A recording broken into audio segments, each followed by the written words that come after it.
What's up, everybody? Welcome to another YouTube Hangout. Super excited to be here. I have a special guest, new friend, Jeff.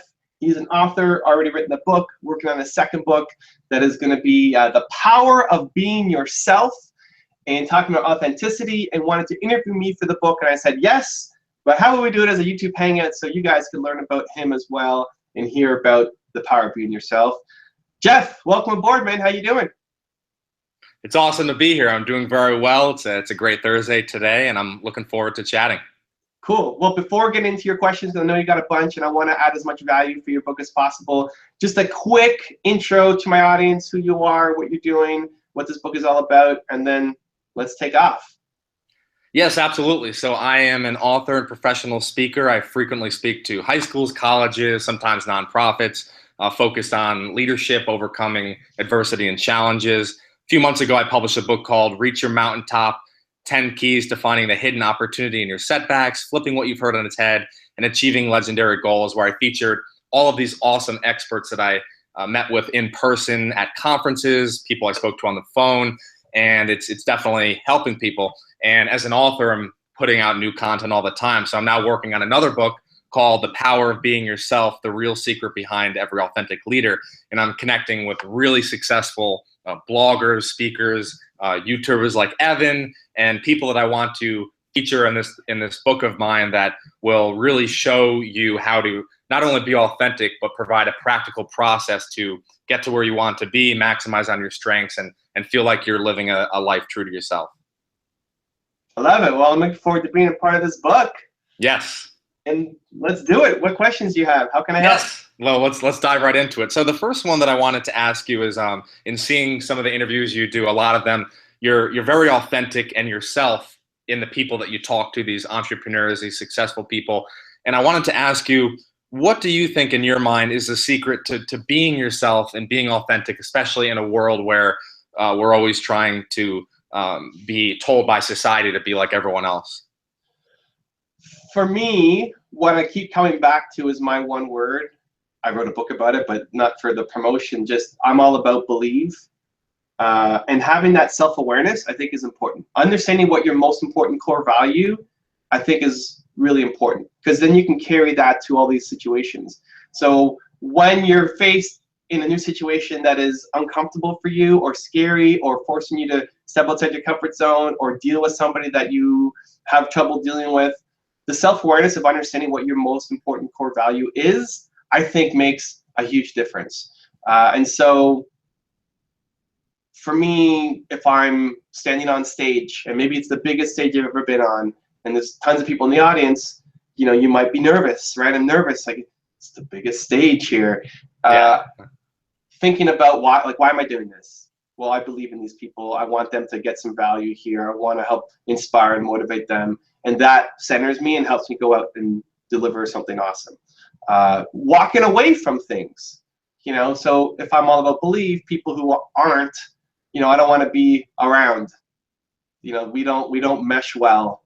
And that's led me to walk away from a lot of different brands, as an example. Tons of brands want to be involved with my audience and the movement that I built and be a part of everything. And they come carrying a bag of cash. And most of them I say no to because they're not aligned with what I'm trying to do. And so when you don't stand for anything, then you'll fall for everything. And so I think it's really important that you know what you stand for, and then you can stay true to that. If you value something more than money, then that's when it gets to be the test. Like, I am not going to sell out my friend because of a payday, or I'm not going to, you know, just pimp some brand all over my channel without having a message that I really believe in. And so I think that self-awareness really, really, really helps. Wow, that's awesome. I give you a lot of credit for having the integrity to be able to say no. That's not easy. And like you said, when you have that core value, it stands for something even higher than the money, which is awesome. So another question I want to ask you is, how do you deal with people who don't agree with your decisions? Of course, I'm always one for being respectful, and I find that I'll follow my internal compass. A lot of people I interview say they follow their internal compass, and then people don't agree with them, they doubt them, they think it's not a good choice. How do you respond to people like that? So really depends on the context of the situation. Like, am I forced to work with this person or not? Is this my own business and it's a team member, or is this some brand that I can walk away from? Am I an employee and it's my boss? And, you know, so there's a lot of different variables here. I think for me, I'm very open until I'm not. So at the beginning of something, when I don't know something, I'm trying to figure something out. I want everybody's opinion. I want feedback. I want, like, what do you think? What am I doing wrong? How do I get better? How do I improve? You know, how do we set the course for what we're going to do? We have our guiding principle. Here's how we're going to act. But the actual execution of how to do it can change. I can believe in people all I want, but how am I going to do it? Is it YouTube? Is it newsletter, website, books? There's a lot of different ways to do it. Once I make up my mind on something, then that's what we're doing. And I don't come back from it or deviate from it until I've tested it and shown that it works or doesn't work. And so when you're dealing with other people, first of all, you have the haters. You got people who just don't like anything and will tell you that your ideas are stupid and, you know, you don't have the money to do it, or you don't have the resources to do it. And sometimes they're sometimes it's out of jealousy. Like, you know, your classmates don't want to see you succeed because they're jealous, because they want to have success, and they'll try to tear you down. Sometimes the naysayers are also family members who love you. Yes. Who just want you to go get a safe job because that's how they see the world. And you have to understand that at some point, if you're dealing with the doubters and the naysayers, at some point you have to determine, are you living your life or somebody else's version of your life? Are you doing this because you want to do this, or because your parents want you to do this, or society is forcing you to do this? And so I would split that question to those two groups of, like, the doubters and naysayers of the people around you versus the people that you need to work with on your team, at your business, in your company, to help you, you know, make actions happen. On the doubters, naysayer side, I would say practice caring less about how other people see you. And whenever you feel like you're doing something because of somebody else's judgment, then try to catch it and do the opposite. So, you know, as a quick example, socks. You know, my son always wears 2 different pairs of color socks. He just does. He loves it. Yeah. Like, he will break apart a pair that match and then wear different colored socks. And I'm like, whatever. I love it. Go, do it. I was moving and I had these different socks. I was going to throw them away. And I thought, you know what? Hayden wears these socks. Why don't I just wear 2 different colored socks? You know, who cares? And my first thought was, what if somebody sees me? What are they going to say that I had the different colored socks on? And I was about to take them off and throw them away. And then I thought, no, that's it, right? Like, now because I'm worried about them and their opinions, now I have to go out and do it. Now I have to force myself to do that because of their opinions, right? When I'm recording my videos at my dance studio, in between sets, I have music on in my headphones, and I'd be dancing because I'm just trying to, like, get into the song and think what I'm doing. Nice. And it's in a mall, and so people are walking by, and some people are watching. And I used to then dance smaller, because, like, who's this crazy guy dancing in the studio in front of cameras and lights? And and again, as soon as I caught that, like, okay, now I have to do it. I got to dance big because I am not owned by some stranger's perception of me. And so the more you catch it and the more you practice it, it's not to put it in their face. It's not to say, hey, mom, you're wrong, I'm going to go do this. It's not to, like, slam it in their face. It's not trying to be disrespectful to anybody. It's just being yourself. I'm not offending anybody by dancing. I'm not offending anybody by wearing different colored socks. And so anytime you catch yourself being too worried about somebody else's judgment and it's holding you back from doing something you want to do, then in my view, you need to force yourself to go out and do that thing to build the muscle so that you start caring less and less and less and less and less. For the people, so that's like naysayers, for the people on your team, people you need to work with, I think it comes down to communication and trying to understand the thought process behind why they're feeling that way. Like, why do you think this is the wrong thing for me to do? Why is YouTube the wrong strategy for me? What do you think? Tell me. You know, I think YouTube's great. You think YouTube sucks? Okay, perfect. Let's have a conversation and tell me why. Because it's either going to come down to an incorrect assumption or just a difference in values. And when you can get down to that, to say, well, you know what, I value this and you value that. I don't need to convince you because I don't, you know, your value is fine. It works great for you. My value's great for me. And then it's, do you have the you know, decision-making control to go out and do it? But at least I've respected the other person to understand why they're feeling that way and why they're hating on this project. Because it too quickly often descends into, you don't know what you're talking about, you've never done this before, and yes, you know, like battling and yelling without trying to understand deeper. Like, why do you feel this way? And you get down to a core situation where either it's fact-based, and then you can look at the facts and then see, you know, either you're wrong or they're wrong and make a decision from that, or it's values-based. And then from there is no right answer. It's whoever, I guess, has the more decision to say, okay, well, we're gonna do this. This is the value we're gonna follow. But at least the other person feels respected in that you've gone through the process instead of dehumanizing them. Love it, love it. I love how you said the moment you become self-aware of someone's judgment, you then have to force yourself to forget about that opinion and just do it. Just do it. That is amazing. And sure, if it's like, a team member, yeah. Listen, you're on here with me. A lot of people don't do it.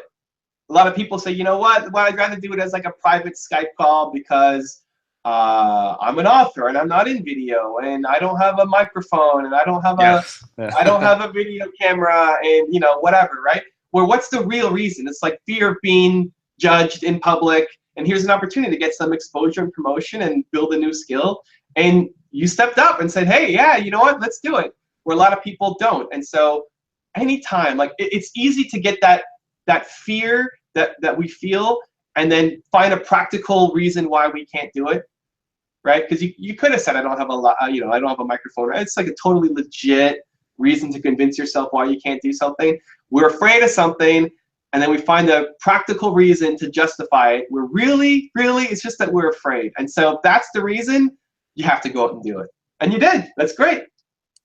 Awesome, awesome. Yeah, well, thank you. I appreciate it. I give you a lot of credit for stepping up every single week, doing so many amazing interviews, pushing out incredible content to the world. So that's great. Let me ask you this next question. What do you think is the value in terms of someone being, I love authentic leadership and I'm all about authenticity. What do you think is the value of someone revealing some of their flaws, their weaknesses, their mistakes for the benefit of someone else? Are you a fan of someone who is ultra transparent specifically for the reason that they want to help somebody else? Yeah, I think your story brings a lot. I think people understanding that I struggled at the start of my business and that I didn't have anything figured out and that I can still get nervous going on stage and that I'm not perfect, I think that helps. I think it makes people seem more human. I think I could probably even do a better job of it. I at the end of every year, something I started, I message everybody on my team and in my family, and I ask, how can I be better for you in 2017? You know, how can I be a better leader for you? How can I be a better husband? How can I be a better son? How can I be, you know, a better brother? How can I be a better guide, role model, mentor? Depending on who I'm sending it to, but I send it to everybody important in my life. And one of the comments that came back from somebody in my business was that she loved the vulnerable stories that I told her around my grandmother, and how after I told her that story, then that made it click for us. It wasn't even an intentional thing, like I'm going to sit down with her and I'm going to tell her this story. It just came out in a conversation. And for her, that was the thing that made her trust me, to listen to me, wow, to now accept my message and move on with it. And so I think I could even do a better job of it when I'm dealing with people on my team and trying to lead them, to show that I'm not perfect. But it definitely plays an important part. I think you're being fake to yourself if you think you're great at everything and you have all the answers all the time, because you don't. Like, nobody has all the answers all the time. Yes, true. And so especially admitting past mistakes. Like if they know that you did something wrong too, and you don't own up to it, or you lie about it, or you try to cover it up or sweep it under the rug, you've just lost instant respect from everybody under you. And it's funny because I'm training a guy in my business to be a leader, and he's so concerned about how he looks and how other people perceive him and being seen as the leader. And for me, I spend zero amount of my time caring what the people underneath me, how they see me. I do nothing to make myself be the guy or look good, or, oh, I'm gonna show up only because it looks good, or like that's how I'm supposed to act. Like it doesn't come across my mind at all. And I'm trying to break that from me. Like, this does not matter. It does not matter, because people in the team will have mad respect for me, in part because I don't care about their respect. And it's not that like I just throw it down their face. It's not a negative or positive. It's not something that I focus on. I don't care how you see me. Everything that I'm trying to do for you is positive, is good, has great intentions. Even if you leave the business, I want you to be happy and be a better version of yourself. It's all we're focused on. And people really, really, really respect that. And so I think you gain their respect by not really worrying about the respect and doing inauthentic things to get their respect. Wow, that is very, very powerful. That reminds me of a quote by Dr. Wayne Dyer, who you may have heard of this quote before. He said, "Those who get the most approval are the ones who need it the least," and you embody that exact quote. So let me ask you, what do you wish you could tell yourself 5 years ago, or let's say when you were starting out, growing your YouTube channel, your business, your team? What do you wish you could go back and tell yourself after you've seen all of the progress you've made through the years? That's always a tough one for me, because I'm so grateful for where I'm at that I wouldn't want to change anything. I had a lot of hardships, in the early days, both personal and professional. On the business side, at the start, I was making $300 a month, and told my partner I quit, and just was at the lowest point of self-confidence ever in my life.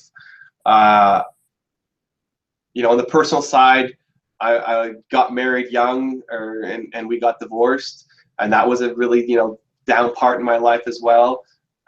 So like, would I go back and not marry that woman? Well, it produced a great son who I love, and who I learned a lot about myself through that relationship that I brought to what I'm doing now, right? Like, I don't know if I could be the person I am without having gone through that. Could I go back to that point where I was making $300 a month and struggling, and say, hey, Evan, here's the faster way to go do it? I'm sure if you had some magic time machine, Jeff, and you brought me there, I would want to talk to me and say, here's what you need to do to get there faster. Yes. But I don't focus any of my time thinking about what I wish I could have done better or different. One, because you can't change the past, and two, because I'm really grateful for where I'm at right now. I don't really have regrets. And that's another thing that I learned early on, why I did my business that was making no money instead of going to take that $80,000 to $100,000 starting salary. That was the toughest decision of my life. And I did it because I didn't want to have the regret. Because I could get another job, maybe not the same job, I can get another job, but this business idea may not come around again. And so whenever, just like the courage to stand up when you're worried about other people's opinions, yes. Any major important decision that I'm making in my life, I think, am I going to regret not doing this? And if yeah, I might regret it, then I have to go out and do it. Even if I'm scared, that helps push you through the fear and uncomfortableness and whatever, because you want to go out and accomplish it. And so there's been a number of times where I was not going to do something, but then I felt, you know what, I'm going to regret saying no to this. And so I went out and did it. And ever since then, that's just been the way through which I make important decisions. If I'm going to regret it, then I'm going to have to go out and do it. And so because of that, I don't really have regrets. It doesn't mean everything works out. There's been tons of failures. Yes. But I would rather know and fail than wonder what if. Wow. This is great content. This is great content, Evan. I'm enjoying this a lot, and I love how you said live life with no regrets. Imagine yourself looking back on where you are and ask yourself, will I end up regretting it? So I'm wondering, what would you say to someone who they feel like they're making progress and they're moving forward, maybe they're growing their business, their entrepreneurial initiatives, and they're still not feeling like they've fully broken free of those outside expectations. So they've applied some of our tips here and following that inner compass, and they're moving forward and they're making that initial progress by applying these tips. But even after all of that, they're still getting that same old outer negative feedback from, let's say, family, friends. It could be acquaintances, it could be coworkers, it could be people that they've met at a networking group. What would you give them in terms of advice to finally cut those chains and say, I'm going to run with this, even though they keep persistently getting feedback from people that they cannot leave permanently due to their interactions with them in their life? Yeah, I think as much as you can, if you can avoid negative people, that's amazing. Yeah, and there are probably a bunch, like maybe you drop out of that networking group. Maybe it's not worth the headache to be there. Families are much tougher, but still there may be people in your family that aren't worth hanging around anymore. It might be an important decision that you need to come to grips with. Do you want to still be around that person or not? But I think there's a difference between knowing that Grandpa Jim is going to be, really critical of you when you go to Thanksgiving dinner, and still going to the dinner because you want to be there for your family and be around your parents and see all your cousins and all that stuff, versus actually doing what Grandpa Jim says. Right? So like, I'm going there because I love my family, I want to be around everybody, and I'll deal with Grandpa Jim who's hating on everything, versus like, I actually care what Grandpa Jim says, and his limited view of the world is going to impact me and what I do. Right? And so I think that regular practice, this is a muscle that you build, right? You can't just pick up 1,000 pounds. I don't know, can you pick up 1,000 pounds? It's too much, probably. 500 pounds or whatever it is. Like, when you're working out, you don't just go for the hundreds right away, right? Like, you start small. And so just like that exercise of dancing at the studio, or the socks exercise, like, the more you build that muscle, the less you're going to care about Uncle or Grandpa Jim or whoever else is around you in your life. And if anything, just feeling sorry for them. Like, they maybe took their shot at life and didn't make it, and so now they have to tear everybody out. Like, nobody else can have their dream because they didn't get theirs. And so even just thinking about that, like, feeling sorry for them. Well, you don't have to say, I feel sorry for you. Like, it doesn't have to be an outward punch, because then it's still just defensive. It's not actually feeling sorry for them. You're just trying to, spark something. Protect yourself. Yeah. Yeah, it's not authentic. It's just a defense mechanism. But basically, get to the point where you can be around Grandpa Jim and you don't want to be around them. You're going to try to limit your exposure. And it may make you feel bad that you're around him, but just more like you don't want to be around negative people. Not that anything he says is ever going to impact what you do. Yes, that is excellent. Are there any themes that you pick up in these constant interviews you're doing, talking to people from around the world? You're also featuring these legendary insights on your channel. You're constantly reading and researching it. You're applying it in your own life. Are there any themes that you've picked up in talking to people that has allowed these people to really live their own life, to really be authentic to themselves and to grow their business, despite some of the things we've talked about today in this discussion? I was just wondering if there's like a theme that you feel has come up. I mean, the most consistent theme is probably that people found something that they were passionate about and they kept going with it, and refused to accept anything else. And it was an almost illogical thing to do, especially at the start. It didn't make any sense, but they just kept going and they found a way through perseverance to make it work. It's not about your resources. It's not about your education or background. It's not about being an outgoing type A personality. Really, if you look at the core root of success with entrepreneurship, it's people who have a passion for doing something and had the persistence to keep going and keep going and keep going. One thing that, so that's the obvious one that you know, I think a lot of people will connect with. One thing that doesn't come up enough is great authentic leaders have a humbleness to the cause. So as you know, bold as they are, and as, you know, achieve and passion in, you know, like, I will lead this from the front and let's go kind of mindset they have, they will do anything to make sure that that thing move forward. You know, if sweeping the floor meant that I would hit my goal, I will sweep the floor, right? It's not being too good for something, right? Being able to do any job because that's what needs to get done to make it happen. And sometimes that means, as an entrepreneur, you're an army of one. I feel like I would love to have a team. You know, I would love to work with people. When I start a project, I want to bring everybody on board who wants to be a part. But if everybody says no, I will be an army of one, and I will will it into existence. And I will do everything that's needed to get it to go, whatever that means. Whether that's like I'm doing data entry, or I'm, you know, now back to editing the video myself because it needs to get up. You know, it's easy for a leader to be in a position where, well, that's not my job. You know, my job is to lead and to inspire, and I'm not going to do that. That's like 4 levels below me.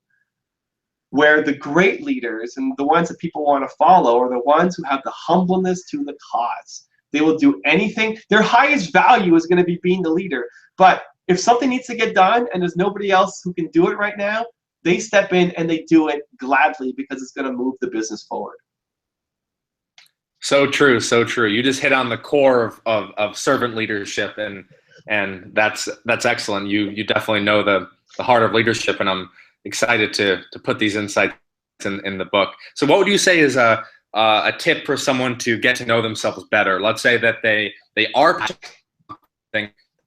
authentic, but they have like 3 or 4 different initiatives they're working on that they're equally passionate about, whether it be they're traveling and so many other projects. How themselves better so that they can better focus on what they're truly meant for?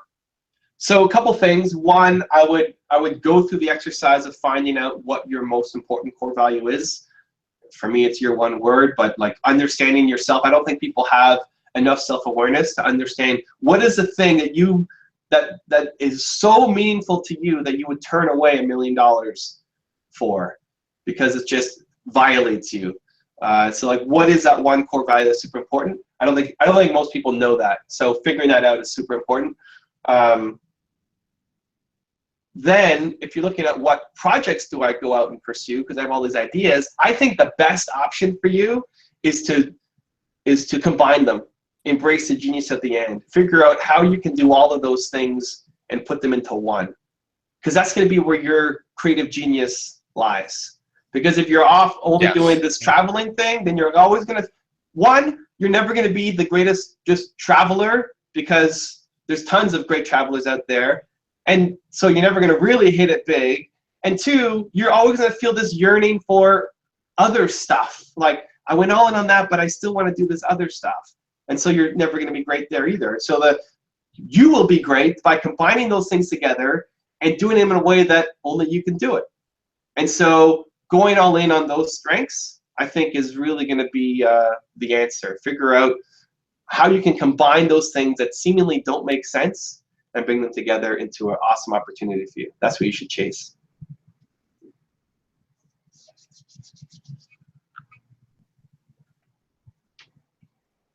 I think Jeff froze up on us.